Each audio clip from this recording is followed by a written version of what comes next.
Hola, ¿qué tal? Buenos días. Mi nombre es Adriana Ramírez Castillo. Soy ingeniera bioquímica y tengo un posgrado en biotecnología ambiental. Actualmente soy jefa de departamento de riesgos sanitarios y toxicología aquí en el CENAPRED, que pertenece a su vez a la subdirección de riesgos sanitarios y a la dirección de análisis y gestión de riesgos.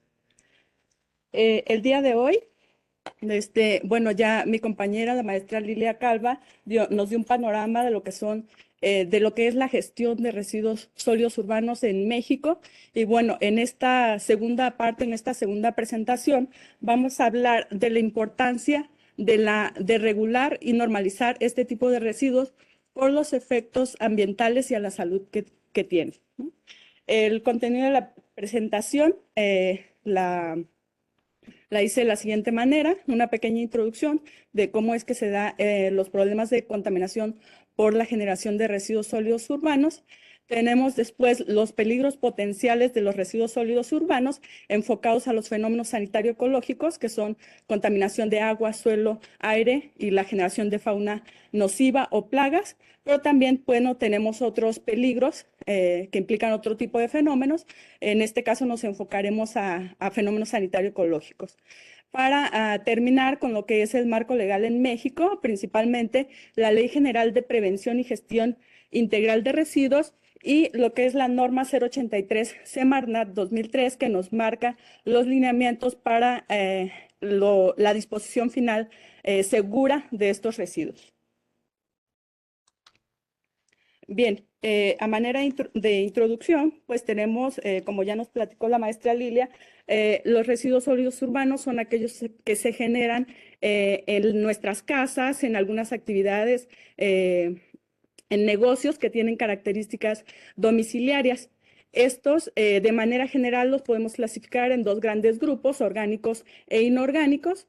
Y la principal diferencia entre estos dos, en los primeros, en los orgánicos, tenemos aquellos que proceden de seres vivos y sus tiempos de degradación o integración a la naturaleza son relativamente cortos comparados con los inorgánicos. Estos residuos orgánicos pueden tardar en degradarse entre 3 semanas y hasta 4 meses. En cuanto a los residuos inorgánicos, tenemos materiales principalmente elaborados por el hombre. Estos tienen tiempos de degradación mucho más grandes que van hasta miles de años, ¿no? Estos materiales, por ejemplo, son los plásticos derivados del petróleo, las latas, el vidrio o, por ejemplo, el cartón. En este caso, por ejemplo, en particular el cartón, a lo mejor podríamos decir que deberían de estar en los residuos orgánicos porque proceden de seres vivos o se hace a partir de la corteza de los árboles. Pero estos pues reciben un proceso, un tratamiento para llegar a ser lo que es el papel que utilizamos normalmente. Por ejemplo, el uso de colorantes, gomas, etcétera, ¿no? Entonces, tenemos que en sí los problemas de contaminación por residuos sólidos urbanos se generaron o llega el problema debido a la generación o a la alta generación de residuos y variedad de materiales, ¿no? Que llegan a los sitios de disposición. Tenemos que, en general, pues el ciclo vital de los seres vivos es nacer, crecer, reproducirse y morir. En un principio, pues después de morir, pues se descomponen y se integran de manera fácil a la naturaleza. Pero ¿qué pasa? Después de la revolución industrial y otras modificaciones en las actividades productivas, se empiezan a generar otros materiales sintéticos que ya no es posible que se integren a la naturaleza de manera rápida. Se van acumulando y esto disminuye o elimina la posibilidad de que se integren de manera natural y se acumulan, ¿no? Produciendo diferentes tipos de problemas. Entonces, esto, hay una modificación de actividades productivas, pero también hay una evolución en la población mundial que demanda diferentes productos y servicios. Esto, a su vez, pues genera más residuos y también todo esto se debe a una expansión en la economía basada en el consumo, la cultura de usar y tirar, a los avances técnicos, ¿no? Que si bien los avances técnicos nos han dado oportunidad o condiciones de bienestar de cierta manera, pues también ha traído con ello diferentes tipos de residuos que en muchos casos son muy tóxicos, como vamos a ver más adelante. Ahora bien, entrando de lleno al tema de los peligros potenciales por los residuos sólidos urbanos, tenemos principalmente la generación de lixiviados que va a provocar cambios en los ecosistemas debido a que puede contaminar el suelo, el agua, pueden ser cuerpos de agua superficiales, los mantos freáticos, etc. Tenemos también la generación de gases de efecto invernadero, como es el biogás, que puede provocar la contaminación del aire. Tenemos otro tema importante que es la proliferación de plagas o de fauna nociva que a su vez produce enfermedades de interés epidemiológico. Otros peligros potenciales que podemos tener por la inadecuada disposición de los residuos sólidos urbanos, pues es la interrupción de cauces, el mal funcionamiento de drenaje debido a que se acumulan en estos lugares y puede propiciar las inundaciones. Por otro lado, también se pueden tener incendios o explosiones debido a la acumulación de gases o otros factores que se presentan o factores de riesgo que se presentan en los rellenos sanitarios. Y este tema en específico se va a ver más adelante en la siguiente plática.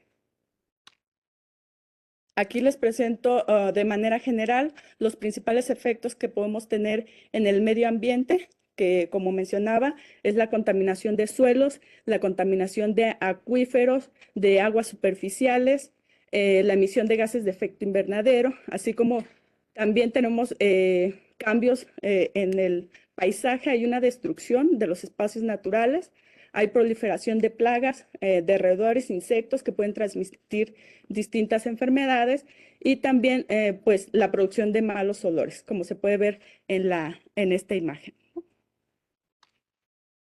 Ahora bien, en general los residuos sólidos urbanos, algo que me gustaría dejar muy claro, pues hay una diversidad de componentes o de residuos en estos, ¿no? En general nosotros podemos ver los plásticos, envases que están hechos o son derivados del petróleo y los podemos ver a simple vista. Pero hay otros contaminantes que no, que son de gran preocupación, ¿no? Entre los residuos sólidos urbanos que les comentaba, deben de presentar o presentan características domiciliares, también hay residuos peligrosos en pequeñas cantidades. O sea, como tal, no los vamos a clasificar como residuos peligrosos, pero sí tenemos la presencia de estos, como es el envase, son los envases de plaguicidas, que ustedes dirían, no, pues los plaguicidas son para el área agrícola, pero también son muy utilizados en el sector salud para el control de vectores. Y bueno, en nuestras casas, pues también usamos plaguicidas para los mosquitos, que es muy baja la concentración para que sean seguros, pero también ya que desechas el envase, pues también es un residuo peligroso. También tenemos las pilas que se pueden producir contaminantes como mercurio, cadmio, zinc, plomo, níquel, por mencionar algunos, ¿no? O los productos de limpieza que generalmente utilizamos en casa, pues tienen compuestos aromáticos o que pueden también llegar a los lixiviados, que vamos a ver más adelante, la composición de estos. Los medicamentos caducos es producto que desechamos en casa y no debe ser. Para eso existen planes de manejo para estos medicamentos. En los centros de salud o en algunas farmacias hay lugares para depositar estos medicamentos y que no se vayan a los residuos sólidos urbanos. Entonces podemos revisar dónde podemos disponer de ellos. Por último, también los productos de curación, gasas, curitas, jeringas, por ejemplo, en casa, si alguien está enfermo, tiene una infección que se pueda transmitir. Si esos residuos se van a los residuos sólidos urbanos, hay personas que están en contacto con ellos y se puede producir ahí una transmisión de enfermedades por el manejo inadecuado de estos residuos. Ahora bien, vamos a entrar de lleno a lo que son los lixiviados, que como les comentaba, estos van a generar problemas en el agua y en el suelo, en los sitios de disposición final, sobre todo si es una disposición inadecuada, ¿no? Estos lixiviados se definen como líquidos que se forman por la reacción, arrastre o filtrado de los materiales que constituyen los residuos. Estos pueden incluir también los líquidos o los solventes que quedan en algunos envases o el agua de lluvia que puede, cuando llueve en estos sitios de disposición final, se forman estos líquidos. O a simple vista, por ejemplo, en casa, cuando tenemos la basura, se generan los líquidos o el juguito de la basura, esos serían como los lixiviados, pero ya en gran escala en un sitio de disposición final, ¿no? Entonces, estos pueden dar lugar a la contaminación del suelo y los cuerpos de agua, provocando el deterioro y representando un riesgo potencial para la salud de la población y demás organismos en general para la biodiversidad en los sitios, ¿no? Los principales compuestos químicos que encontramos en los lixiviados los podemos agrupar en 4 principales, que es la materia orgánica disuelta, que incluye carbono orgánico total, ácidos grasos volátiles, fracciones húmicas y fúlmicas. Estos se caracterizan por encontrarse en mayor concentración en estos lixiviados y en general pues son compuestos orgánicos, ¿no? Tenemos después los compuestos inorgánicos como calcio, magnesio, amonio, hierro, manganeso y cloruros. Estos también se encuentran en grandes concentraciones comparados, por ejemplo, con un agua. Bueno, el agua en general normalmente tiene concentraciones de estos elementos. Cuando está contaminada es porque estos elementos exceden los límites permisibles o los límites que representan o pueden representar un efecto a la salud, ¿no? Después tenemos metales pesados como el arsénico, mercurio, cadmio, el cromo, cobre y el plomo. Como les decía, estos pueden proceder de la disposición inadecuada de pilas o también de algunos aparatos electrónicos. Por último, tenemos los compuestos orgánicos xenobióticos, que entrarían compuestos orgánicos como el benceno, tolueno, fenoles, alifáticos, clorados, talatos. Aquí cabe destacar la gran diferencia con los primeros. Estos también son compuestos orgánicos, son estructuras más pequeñas, pero son mucho más tóxicos que la materia orgánica disuelta, que también son compuestos orgánicos, pero son de mayor densidad. Tenemos que para los lixiviados tienen una diversidad de componentes, pero se pueden clasificar en 3 tipos, dependiendo de algunas características, ¿no?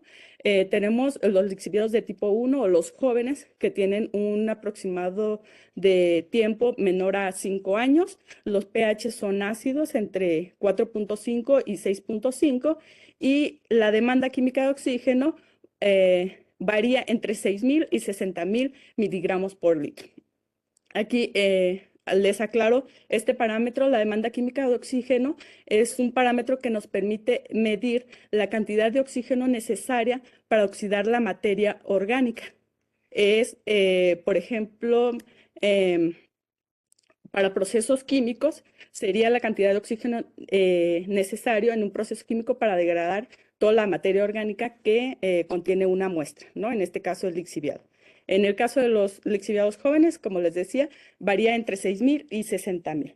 Aquí en esta tabla podemos ver la variación de este parámetro. Entre más alto sea, es mayor el grado de contaminación que tenemos. Entonces, en los jóvenes tenemos mayores valores de DQO. Después tenemos los lixiviados de edad media. Aquí el tiempo varía entre 5 y 10 años. Los pHs están cercanos a la neutralidad, entre 6.5 y 7.5. Y la DQO baja a valores entre 4.000 y 10.000 miligramos por litro. Finalmente tenemos el lixiviado viejo o estabilizado o lixiviado tipo 3 con el tiempo en años de mayor a 10 años. Aquí los pH ya se elevaron porque hay una estabilización y los valores de DQO también bajaron a valores entre 500 y 4.500 miligramos por litro. Y bueno, como podemos ver, entre más pasa el tiempo, van bajando los valores de DQO. Es decir, se requiere menos oxígeno para oxidar esa materia orgánica. Y bueno, estos datos, esta tabla es una compilación de Nájera Aguilar del 2009 y Weye Kuhn de 2022.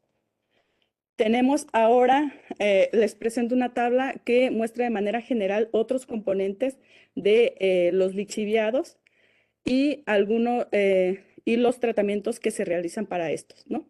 Entre los parámetros que se miden en los lixiviados tenemos los que se encuentran en mayor concentración, sólidos disueltos totales, sólidos suspendidos, demanda bioquímica de oxígeno y DQO, demanda química de oxígeno. Aquí podemos ver los valores son muy altos. Bueno, es un rango de valores. Aquí la diferencia, me gustaría aclarar la diferencia entre demanda bioquímica de oxígeno y demanda química de oxígeno. Como les comenté anteriormente, la demanda química de oxígeno nos va a decir qué tanto oxígeno necesitamos para oxidar la materia orgánica, y en el caso de la demanda bioquímica de oxígeno sería la cantidad de oxígeno que ocupan los microorganismos, por ejemplo, bacterias, hongos o plancton que se utiliza para el tratamiento de los lixiviados. Entonces, el valor de la demanda bioquímica de oxígeno siempre va a ser menor que la DQO porque en sí está contenida en lo que es la DQO. La DQO sería toda la materia oxidante o que se puede oxidar, y en la DBO solo la que se puede biodegradar, ¿no? Después tenemos otros parámetros que también se podría decir que tienen una concentración intermedia, que es dureza total, que nos da un aproximado contenido de calcio, magnesio. Tenemos cloruros, calcio, sodio, nitrógeno total, sulfatos, hierro, potasio, magnesio, fósforo total. Y al final se encuentran en menor concentración los metales pesados, como cadmio, níquel, plomo, cromo, arsénico, mercurio. Aquí cabe destacar la importancia de los metales pesados, que si bien se encuentran en menor concentración, son muy tóxicos. Entonces, por mencionar un ejemplo, el arsénico lo encontramos en concentraciones de hasta 70 miligramos por litro, que por ejemplo, en un agua de consumo humano, la norma 127, la norma oficial mexicana 127 para agua de consumo humano, el límite de arsénico debido a su toxicidad es de 10 microgramos por litro, o sea, una concentración mínima comparada con esta. Bueno, aquí la concentración es en un lixiviado, que es prácticamente un agua residual de un sitio de disposición final, se puede decir. Ahora bien, para el tratamiento de los lixiviados existen diferentes métodos. Tenemos tratamientos físico-químicos y biológicos, ¿no? Que preguntaban en la plática anterior. En general, les menciono aquí algunos tipos de tratamiento para los lixiviados. Serían entre los tratamientos físico-químicos, la coagulación, floculación, la absorción. También se lleva a cabo procesos de sedimentación, oxidación química, donde podrían entrar, por ejemplo, los procesos de tipo Fenton, la precipitación química con sales de calcio, la extracción de aire o también tratamientos biológicos, ya sea con bacterias aerobias o anaerobias, ¿no? Ahora bien, entre los impactos a la salud de los lixiviados, aquí cabe aclarar que son impactos a corto y largo plazo de los componentes de lixiviados. Ahora bien, no es que si estoy en contacto con lixiviado me va a dar todo esto, ¿no? Depende de varios factores para que se para que se den estas manifestaciones en la salud de las personas expuestas. Pero en general, podemos decir que los metales pesados pues tienen efectos, algunos carcinogénicos, están clasificados como carcinogénicos para seres humanos. Esta clasificación según la Agencia Internacional de Investigación en Cáncer. Tenemos, por ejemplo, el arsénico, el mercurio, el cadmio, ¿no? También hay otros efectos como enfermedades neurológicas, cardiovasculares, problemas gastrointestinales, que serían como una afectación aguda o, por ejemplo, lo que les decía de cáncer o otros tipos de manifestaciones pueden ser efectos crónicos, es decir, que hay una exposición a largo plazo a estos contaminantes, ¿no?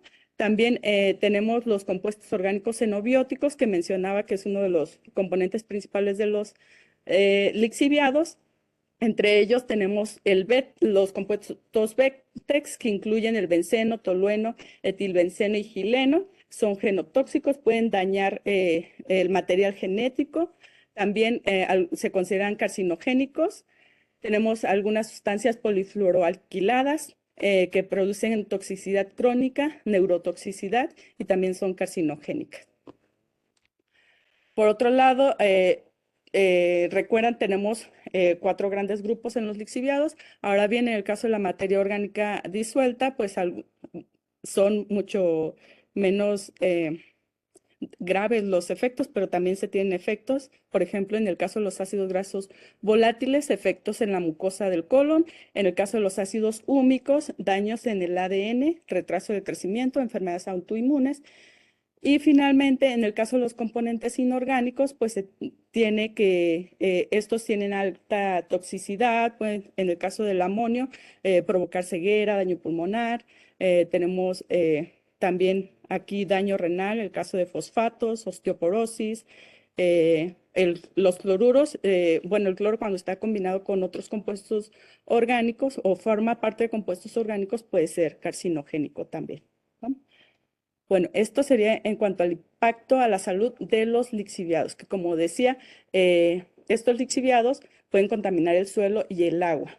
Podemos estar en contacto con estos contaminantes si los lixiviados llegan al manto freático, al agua que se utiliza para consumo humano, ¿no? De manera general, podemos decir que los residuos sólidos urbanos pues generan contaminación de agua y suelo, por ejemplo, los plásticos que podemos ver a simple vista cuando se depositan en los ríos, arroyos, en los cuerpos de agua, pues generan contaminación visual y aparte también arrastran, estos residuos se van a lagunas, al mar, y puede provocar la muerte de organismos y modificar también el ecosistema dependiendo de los componentes, ¿no? La composición diversa de los lixiviados es en sí o los componentes peligrosos es lo que hace o provoca los diferentes efectos tanto en el suelo como en el agua. Por ejemplo, acidificación, la toxicidad relacionada a los diferentes contaminantes y, por ejemplo, también se pueden dar procesos de eutrofización en los cuerpos de agua. Estos procesos se dan principalmente cuando hay un exceso de nutrientes, entonces crecen con ciertos organismos que no permiten la entrada del aire, perdón, del sol al cuerpo de agua y modifica completamente el ecosistema, ¿no? Ahora bien, otro efecto importante de la disposición inadecuada de los residuos sólidos urbanos es la contaminación del aire, debido, por ejemplo, a que se queman los residuos en algunos lugares, aunque esté ya prohibido, todavía se realizan estas prácticas. Tenemos la generación de gases de efecto invernadero, entre ellos la generación de biogás. El biogás es como tal la definición que nos marca la norma 083 de Semarnat, la mezcla gaseosa resultado del proceso de descomposición anaerobia de la fracción orgánica de los residuos sólidos. Esta descomposición anaerobia se refiere a que no hay presencia de oxígeno para la generación de este gas, ¿no? Tenemos que los principales componentes del biogás es el metano, que tiene una proporción aproximada entre el 55 y 75%, y el dióxido de carbono con una concentración más o menos entre el 25 y 45%. Son los principales componentes, pero también tenemos otros en menor porcentaje como nitrógeno, sulfuro de hidrógeno, hidrógeno, oxígeno, monóxido de carbono. Y bueno, también en general en los sitios de disposición final, pues también tenemos algunos compuestos volátiles, hidrocarburos aromáticos, que en sí pueden ir, como les decía, residuos peligrosos en pequeñas cantidades que se generan en el hogar, ¿no? También tenemos los olores desagradables y bueno, por efecto de los gases de efecto invernadero, pues tenemos como consecuencia un problema global que es el aumento de la temperatura. Aquí vemos que, por ejemplo, el metano, que es el principal componente del biogás, se considera un gas de efecto invernadero que contribuye al calentamiento global en un 15%.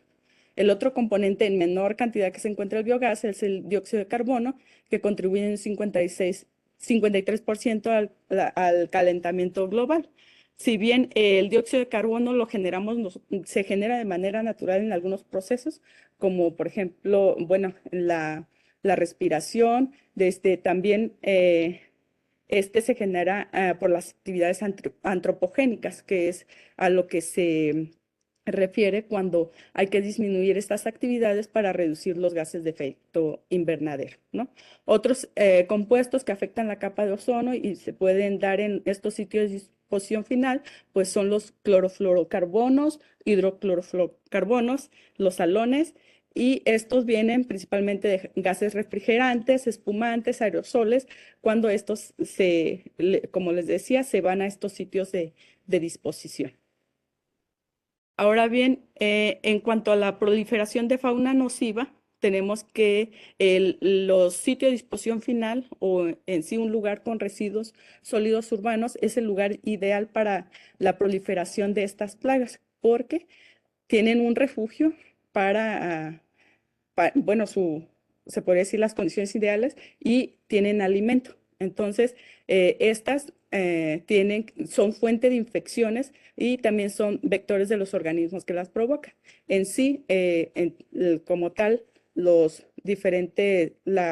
fauna que encontramos ahí es un vector y puede transmitir virus, bacterias o protozoarios que causan diferentes enfermedades que vamos a ver más adelante. Por ejemplo, las ratas pueden diseminar peste, tifus, leptospirosis. Por ejemplo, la peste es causada por una bacteria. O la peste bubónica que se dio hace muchísimos años, todavía existen casos en la actualidad y como les decía, las ratas son un vector, ¿no? Por otro lado, también tenemos que provocan otras enfermedades como diarrea, tifoidea, paludismo y dengue. Aquí, por ejemplo, el dengue, otras enfermedades transmitidas por vector que tenemos presente en México, muy importantes, Zika y chikungunya. Actualmente han disminuido bastante los casos, pero los residuos sólidos urbanos es muy importante el manejo adecuado porque también favorece la proliferación de los mosquitos, en particular el Aedes aegypti, que es el vector para el virus que causa estas enfermedades. Aquí les presento una tabla que resume algunos vectores que son, por ejemplo, las cucarachas, que se maneja que pueden transmitir hasta 70 enfermedades, las moscas alrededor de 20. Ahí hay unos ejemplos: gastroenteritis, disentería o shigelosis, fiebre tifoidea, salmonelosis, cólera, causadas por bacterias. Tenemos dengue, zika, chikungunya, causada por virus, o también, por ejemplo, el mal de Chagas, que es causado por un protozoario, ¿no? Aquí algunas medidas preventivas que podemos llevar a cabo en casa para evitar la proliferación de estos organismos, ¿no? En general, los efectos a la salud por la disposición inadecuada de residuos los podemos clasificar que vienen, por ejemplo, de origen biológico, que acabo de mencionar, las diferentes enfermedades que se transmiten por los vectores que se alimentan y viven en estos residuos. Tenemos los de origen químico, como las sustancias tóxicas que mencioné que componen los lixiviados, o de origen físico, como objetos cortantes, por ejemplo, cuando se van las jeringas en estos residuos, o el vidrio que puede afectar a las personas trabajadoras que se dedican al manejo de estos residuos, ¿no? En general también como efectos agudos de estos residuos, de esta disposición inadecuada de residuos, pues se tienen algunas enfermedades respiratorias, cutáneas o gastrointestinales, o bien las enfermedades de a largo plazo o por una exposición crónica, que son las que les mencionaba en la otra diapositiva, que puede ser cáncer, efectos neurológicos, etcétera. Pero todos estos, aclaro, van a depender siempre de la dosis a la que se esté expuesto y la duración de la exposición, ¿no? Esto lo vamos a retomar un poquito más adelante en algo puntual que eh, se marca en la Ley General de Prevención y Gestión Integral de Residuos. Ahora bien, ya comentamos todos los peligros potenciales que tenemos por el manejo inadecuado de los residuos sólidos urbanos. Entonces, ya sabemos por qué es importante regular esta disposición, que se haga en los lugares adecuados, en las condiciones apropiadas.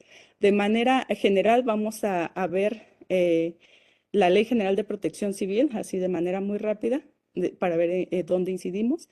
Tenemos lo que es la Ley General para la Prevención y Gestión Integral de los Residuos, y de manera más detallada veremos la norma 083 de Semarnat de 2003, que nos habla ya especificaciones que deben de cumplir estos sitios para la disposición adecuada. Y finalmente algunas normas mexicanas que se utilizan para caracterizar este tipo de residuos sólidos urbanos. Bueno, tenemos que en la Ley General de Protección Civil como tal no nos marca o no vienen los residuos sólidos urbanos, pues, todos sabemos, pero sí vienen los fenómenos sanitario-ecológicos, que se definen como agentes perturbadores que se generan por la acción patógena de agentes biológicos que afectan a la población, a los animales y a las cosechas, causando su muerte o la alteración de su salud. Incluyen plagas, epidemias, constituyen un desastre sanitario, estas dos, pero también se encuentra la contaminación del aire, agua y suelo y alimentos. Entonces, como podemos ver, en un relleno sanitario o en una disposición inadecuada de residuos, pues tenemos, se podría decir, todos los fenómenos sanitario-ecológicos, ¿no? Entonces, aquí otra definición que nos marca la Ley General de Protección Civil es la gestión integral de riesgos, que es el conjunto de acciones encaminadas en la identificación, análisis, evaluación, control y reducción de los riesgos, considerándolos por su origen multifactorial, y que es un proceso permanente de construcción que involucra los tres órdenes de gobierno, así como los sectores de la sociedad, lo que facilita la realización de acciones dirigidas a la creación e implementación de políticas públicas, estrategias y procedimientos integrados al logro de pautas de desarrollo sostenible, que combatan las causas estructurales de los desastres y fortalezcan las capacidades de resiliencia y resistencia a la sociedad. Involucra varias etapas que ya conocemos, pero en sí quiero comentar en particular, pues en sí que en la disposición inadecuada de los residuos, pues tenemos varios riesgos, que si bien como tal los temas de contaminación de aire, agua, suelo son atribución de la Secretaría de Medio Ambiente y Recursos Naturales, pues como tal en el área de protección civil o en la gestión integral del riesgo, pues sí nos toca identificar estos peligros, ¿no? Peligro por estos fenómenos. Y bueno, aquí otra definición importante es que es la vulnerabilidad, que es la susceptibilidad o propensión de un agente afectable, que en este caso puede ser la población o bien los recursos naturales, el agua, los cuerpos de agua, el suelo, a sufrir daños o pérdidas ante la presencia de un agente perturbador, que en este caso sería la contaminación, determinado por factores físicos, sociales, económicos y ambientales. Y bueno, como por último punto, cito el artículo 7, que dice que al Ejecutivo Federal en materia de protección civil corresponde promover la incorporación de la gestión integral del riesgo en el desarrollo local y regional, estableciendo estrategias y políticas basadas en el análisis de riesgo con el fin de evitar la construcción de riesgos futuros y la realización de acciones de intervención para reducir los riesgos existentes. Ahora bien, vamos a entrar de lleno a lo que es la Ley General para la Prevención y Gestión Integral de los Residuos, que sería la ley máxima en cuanto a a la gestión de residuos en México. Y bueno, esta tiene por objeto garantizar el derecho de toda persona al medio ambiente sano, que esto se establece en el artículo cuarto constitucional. Y bueno, se busca propiciar el desarrollo sustentable a través de la prevención de la generación, valorización y gestión integral de los residuos peligrosos, mineros, metalúrgicos, sólidos urbanos, que es el tema de hoy, de manejo especial para prevenir la contaminación de sitios con estos residuos y llevar a cabo su remediación. Ahora bien, dentro de las definiciones de la Ley General para la Prevención y Gestión Integral de Residuos, quiero destacar cómo se clasifican los residuos sólidos urbanos en también los de manejo especial y los residuos peligrosos. Los residuos sólidos urbanos, que es el tema de hoy, pues son los generados en las casas de habitación que resultan de la eliminación de los materiales que utilizan en actividades domésticas, puede ser desechos de comida, envases, embalajes, o que provienen también de establecimientos o en la vía pública que generen residuos con características domiciliarias y los resultantes de la limpieza de las vías y lugares públicos, ¿no? Creo que ya nos quedó muy claro. Tenemos los residuos de manejo especial, que son aquellos generados en los procesos productivos que no reúnen las características para ser considerados como peligrosos ni como residuos sólidos urbanos, o que son producidos en grandes cantidades. Ejemplo de ello son los residuos de la construcción o bien los neumáticos, por mencionar algunos. Y por último, tenemos los residuos peligrosos, que serían aquellos que poseen algunas características CRETIP. Las características CRETIP serían corrosividad, reactividad, explosividad, toxicidad, inflamabilidad o biológico infeccioso, eh, que confieren peligrosidad, así como envases, recipientes, embalajes, suelos que hayan sido contaminados cuando se transfieren a otro sitio. Entonces, por ejemplo, les comentaba que en los residuos sólidos urbanos pues, se pueden ir envases de plaguicidas.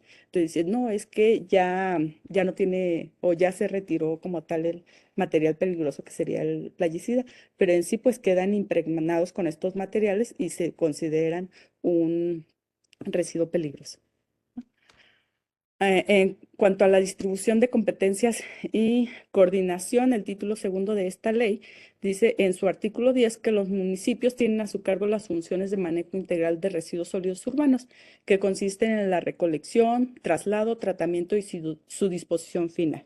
En el caso de los residuos de eh, es- manejo especial son las entidades federativas y para el caso particular de los residuos peligrosos es una atribución del Ejecutivo Federal. Y bueno, atendiendo este artículo, pues en sí todos los municipios, los más de 2.000 municipios con los que cuenta el país, pues bueno, se deben de encargar del manejo integral de estos residuos. Ahora bien, en cuanto a la clasificación de los residuos, como vimos en un principio, esta ley propone como una subclasificación en general, separarlos en orgánicos e inorgánicos, con el objeto de facilitar su separación primaria y secundaria, de conformidad con los programas estatales y municipales para la prevención y gestión integral de residuos, que así lo dispongan, ¿no? Tenemos que la clasificación de los residuos sólidos urbanos y de manejo especial sujetos a planes de manejo se llevarán a cabo de acuerdo a criterios que se establezcan en las normas oficiales mexicanas. Y en el artículo 21, en específico, nos habla sobre residuos peligrosos, pero les comentaba que quería retomar esta parte. Estamos hablando de residuos sólidos urbanos, pero en general, pues sí, también tienen una pequeña cantidad de residuos peligrosos. Entonces, los efectos a la salud que van a tener van a depender de ciertas características. Entonces aquí el artículo 21 de esta ley nos marca algunos factores que contribuyen a que los residuos peligrosos constituyan un riesgo. Esto, hablando de residuos peligrosos como tal, pero les decía que aplica para los residuos peligrosos en pequeñas cantidades que se producen o que llegan en sí al lixiviado, ¿no? Que sería la cantidad o la dosis a la que se está expuesta, las características de persistencia de estas sustancias tóxicas o bien la virulencia de los agentes biológicos que se encuentran en el caso de estos infecciones producidas por diferentes vectores, la capacidad de las sustancias para movilizarse en los seres vivos o en los cuerpos de agua, también la biodisponibilidad de las sustancias tóxicas contenidas en ellos, su capacidad de bioacumulación, así como la duración e intensidad de la exposición. Y bueno, la vulnerabilidad de los seres humanos o de la población en general. Su estado de salud va a ser determinante en que se tengan efectos, diferentes efectos, ¿no? Por último, tenemos el artículo 100. Sugiero o nos dice que la legislación que expidan las entidades federativas en relación con la generación, manejo y disposición final de residuos sólidos urbanos podrá contener las siguientes prohibiciones, que son verter residuos en la vía pública, predios, baldíos, barrancas, cañadas, ductos de drenaje y alcantarillado, cableado eléctrico o telefónico, de gas, en cuerpos de agua, cavidades subterráneas, áreas naturales protegidas, zonas de conservación ecológica, zonas rurales y lugares no autorizados por la legislación aplicable. Entonces, muchos estados ya tienen sus leyes estatales, algunos no, pero en esta ley se recomienda que incluyan estos, ¿no? También está prohibido incinerar residuos a cielo abierto y abrir nuevos tiraderos a cielo abierto. Ahora bien, en cuanto al marco legal, vamos a desarrollar un poquito más la norma 083 de Semarnat de 2003. Esta norma establece las especificaciones de protección ambiental para la selección del sitio, diseño, construcción, operación, monitoreo, clausura y obras complementarias de un sitio de disposición final de residuos sólidos urbanos y de manejo especial. Tiene por objeto garantizar la protección del ambiente, por todo lo que ya mencionamos de los peligros potenciales, la preservación del equilibrio ecológico y de los recursos naturales, así como la minimización de los efectos contaminantes provocados por la inadecuada disposición de estos residuos, ya sea de sólidos urbanos o de manejo especial.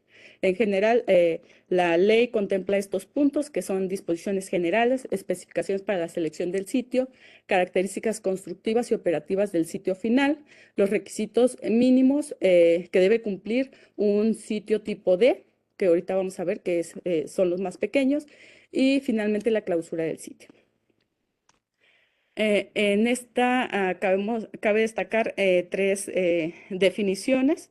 El de relleno sanitario, que ya lo vimos, que es la obra de infraestructura que involucra métodos y obras de ingeniería para la disposición final de residuos y de manejo especial, con el fin de controlar a través de la compactación e infraestructura adicionales los impactos ambientales. El relleno sanitario sería el sitio de disposición ideal, ¿no? Que cumple con todos los requisitos de la norma 083.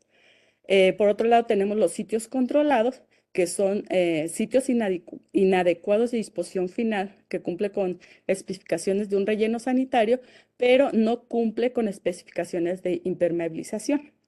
Esto es lo que nos marca la norma. Esa sería la principal diferencia, ¿no? Que no cumple especificaciones de impermeabilización. Sí cumple con las otras características, pero esta no, ¿no? Y finalmente el sitio no controlado, que son sitios inadecuados de disposición final que no cumplen con los requerimientos establecidos en esta norma y que de esos pues tenemos bastantes, ¿no? Los basureros, los sitios de disposición, los basureros clandestinos, etcétera. Ahora bien, en cuanto a las disposiciones generales de esta norma, tenemos que los residuos sólidos urbanos y de manejo especial que no sean aprovechados o tratados se deben ir a un sitio de disposición final que se apegue a las características que se presentan en la norma, ¿no?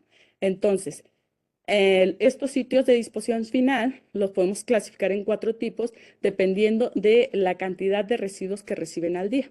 Entonces tenemos los tipo A, que reciben más de 100 toneladas al día. Tenemos los B, de 50 hasta 100 toneladas por día, los tipos C, que son de 10 toneladas por día hasta menos de 50, y los tipos D, que son menores a 10 toneladas por día. Y bueno, dependiendo pues de los lugares o la cantidad de población que atiendan, pues también son los tipos de sitios de disposición final que se pueden tener, ¿no?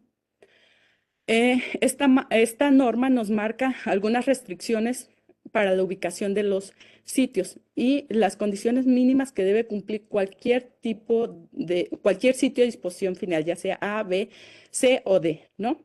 Entre ellas se encuentra que no se debe de ubicar a una distancia menor de 13 kilómetros, perdón, de un centro de pista de un aeródromo de servicio público o un aeropuerto. La distancia elegida se determinará mediante un estudio de riesgo aviario.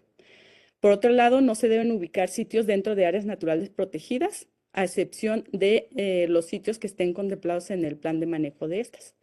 Por otro lado, tenemos que en las localidades mayores de 2.500 habitantes, el límite del sitio debe estar a una distancia mínima de 500 metros, contando a partir del límite de la traza urbana existente o contemplada en el plan de desarrollo urbano. Y bueno, todo esto por las implicaciones que ya comentamos, ¿no? De los efectos a la salud que puede tener una exposición crónica a los contaminantes que se generan. Tenemos también que no se deben de ubicar en zonas de marismas, manglares, esteros, pantanos, humedales, estuarios, planicies aluviales, fluviales, recarga de acuíferos, zonas arqueológicas, ni sobre cavernas, fracturas o fallas geológicas. En el caso de los primeros, pues tenemos una gran biodiversidad en estos ecosistemas, entonces la llegada de este tipo de residuos pues puede cambiar completamente, desequilibrar completamente el ecosistema por todos los efectos tóxicos que tienen los componentes, ¿no? Por otro lado, la distancia de ubicación del sitio de disposición final con respecto a cuerpos de aguas superficiales con caudal continuo, lagos y lagunas debe ser menos de 500 metros como mínimo. Por otro lado, el otro aspecto es que el sitio de disposición se debe localizar fuera de zonas de inundación con periodos de retorno de 100 años o demostrar que no existirá obstrucción del flujo en el área de inundación o posibilidades de deslave o erosión que afecten la estabilidad física de las obras. Por otro lado, tenemos la ubicación entre el límite del sitio y cualquier pozo de extracción de agua para uso doméstico, industrial, riego o ganadero, tanto en operación como abandonados. Será de 100 metros adicionales a la proyección horizontal de la mayor circunferencia del cono de abatimiento y la distancia del pozo no será menor de 500 metros. Aquí la importancia de que no esté ubicada cerca de pozos de extracción de agua para uso doméstico es lo que les decía. Los lixiviados tienen varios componentes que en ciertas concentraciones producen los diferentes efectos a la salud que vimos anteriormente. En cuanto a las especificaciones de selección del sitio, se deben de hacer diferentes estudios y análisis previo a la selección o ya decidir que este sitio se va a usar para la disposición final de residuos, debe de cumplir con varias condiciones, ¿no? Y bueno, aquí se detallan los estudios que se hacen, geológico y hidrológico regionales, esto para los sitios de disposición que reciben más de 100 toneladas por día de residuos. Tenemos una evaluación geológica y geohidrológica en los casos de los tipo A y tipo B, más no lo pide para el caso de los C, que reciben menor cantidad de residuos. Tenemos otros estudios de tipo hidrológico, topográfico, geotécnico. En estos estudios en general se ven características del suelo, fallas, también, por ejemplo, en el caso del hidrológico, se hace un estudio del agua o del acuífero donde se va a localizar el sitio de disposición final para ver las características previas del acuífero. Entonces, se hace una caracterización química, física y biológica y después, bueno, que vamos a ver en otro punto, se hace un monitoreo de estas características para ver si no hay una afectación del acuífero por la existencia o la ubicación de estos sitios de disposición final. También tenemos que se deben de hacer estudios de generación y composición de los residuos sólidos urbanos y de manejo especial, dependiendo, bueno, estos estudios o la composición de estos RCUs pues van a depender de la población que va a atender este sitio de disposición final. También se deben hacer una proyección de la generación de biogás por el tipo de composición de los residuos y finalmente la generación de lixiviados. ¿Cuántos lixiviados se va a generar? Haciendo un análisis del tipo de residuos y la cantidad de residuos que va a recibir, ¿no? Y bueno, aquí en la tabla se muestran los requerimientos para los diferentes tipos de sitio de disposición final. Aquí no está el D, pero hay un apartado específico para este tipo de sitios de disposición final, ¿no? Que son los más pequeños y estos también tienen unos requerimientos mínimos. Ahora bien, en cuanto a las características constructivas y operativas del sitio de disposición final, tenemos que estos deben de tener una barrera geológica natural o equivalente, ¿no? Con ciertas características, como se puede ver en la lámina. Tenemos que se debe garantizar la extracción, captación, conducción y control del biogás, porque, bueno, si no se tiene un control adecuado de esto, pues también este tiene características o puede mezclarse con otros gases, el oxígeno y generar otros fenómenos, ¿no? Debe disponer de sistemas, de no disponer de sistemas para su aprovechamiento. En el caso del biogás se debe de quemar. Tenemos también que debemos de tener un sistema que garantice la captación y extracción de lixiviados. Este debe ser recirculado en las celdas de residuos confinados en función de los requerimientos de humedad para la descomposición de los residuos o bien ser tratado o ambas, ¿no? Tener un diseño de drenaje pluvial para el desvío de los escurrimientos pluviales y el desalojo del agua de lluvia, minimizando de esta forma su infiltración en las celdas. Y bueno, como tal, pues tendría menor volumen de lixiviados. Por otro lado, contar con un área de emergencia para la recepción de residuos sólidos urbanos y de manejo especial cuando alguna eventualidad, desastre natural o emergencia que no permitan la operación del frente del trabajo, ¿no? Por otro lado, otro aspecto, continuando con las características constructivas y operativas del sitio de disposición final, tenemos requerimientos de compactación dependiendo del tipo de sitio. En el caso del sitio tipo A, que veíamos que eran mayores a 100 toneladas por día, tenemos que hay un requerimiento, hay una subclasificación que el tipo A1, que el requerimiento de compactación va a ser mayor a 700 kilogramos por metro cúbico, cuando la recepción de residuos sólidos urbanos sea mayor a 750. En el caso de los tipo A2, la compactación es menor, de 600 kilogramos por metro cúbico y es para un rango de recepción de residuos entre 100 y 750 toneladas por día.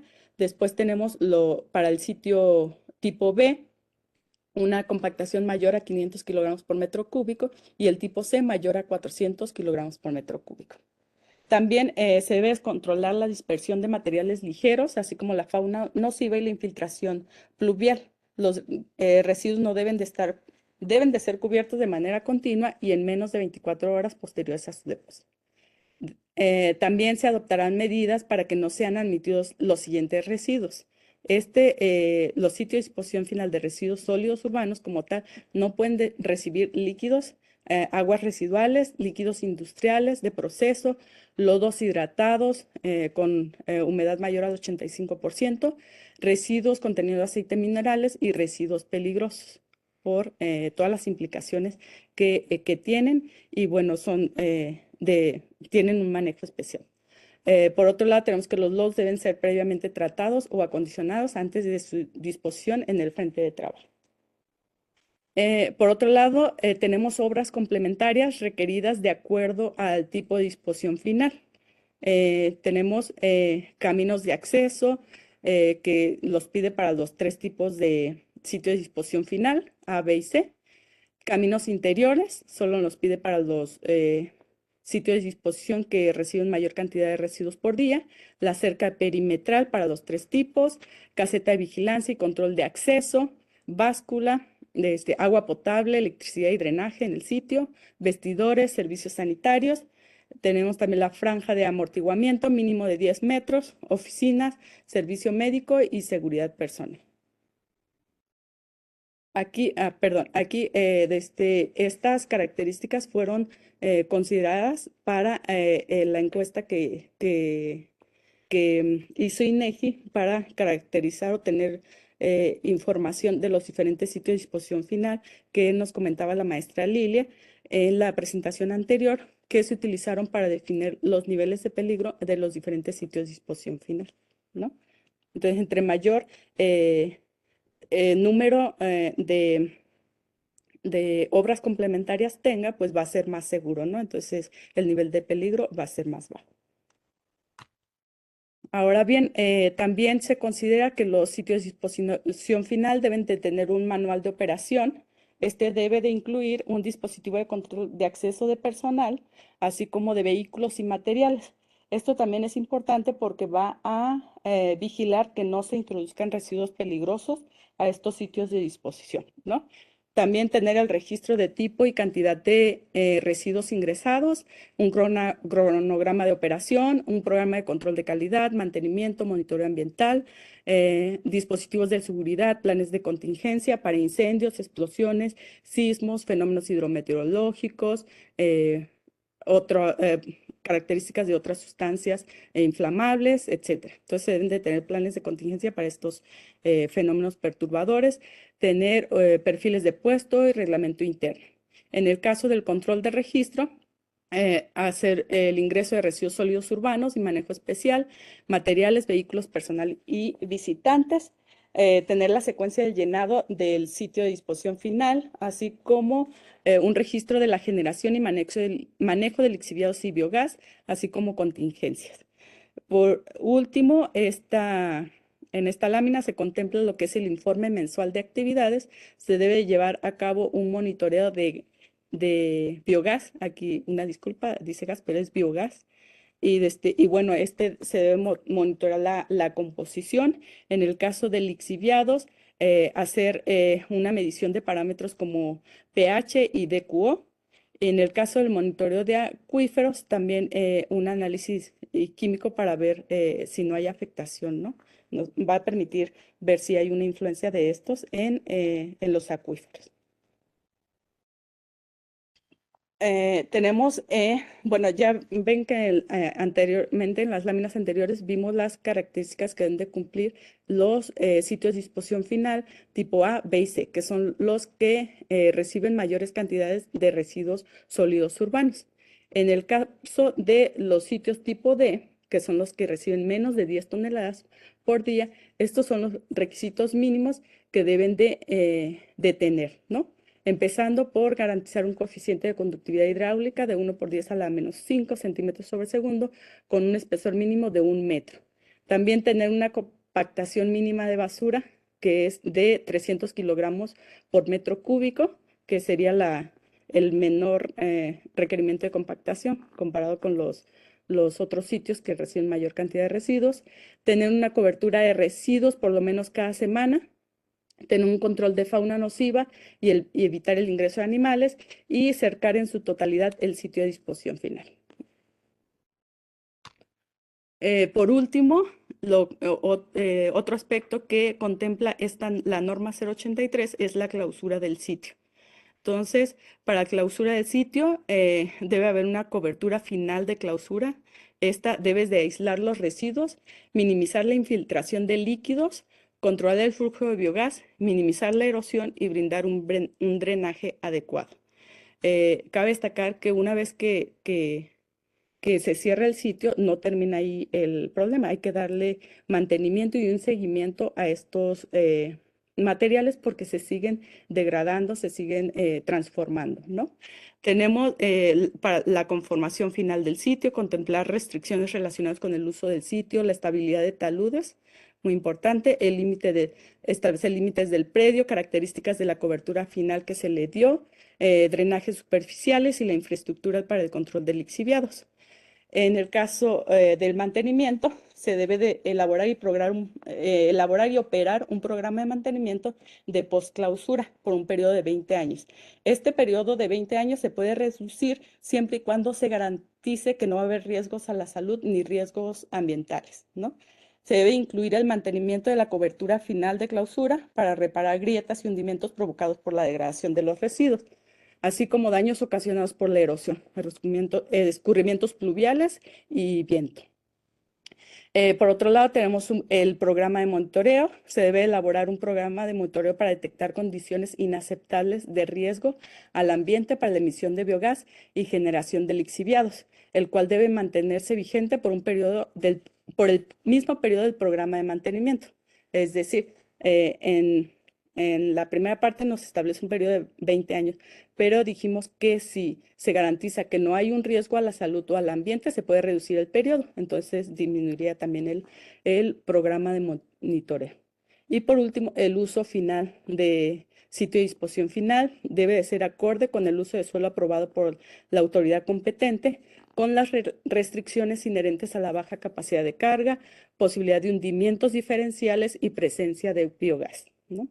Entonces, para que se le dé un uso a ese sitio, pues se deben de considerar estas condiciones, ¿no? Que se pueden presentar posteriormente.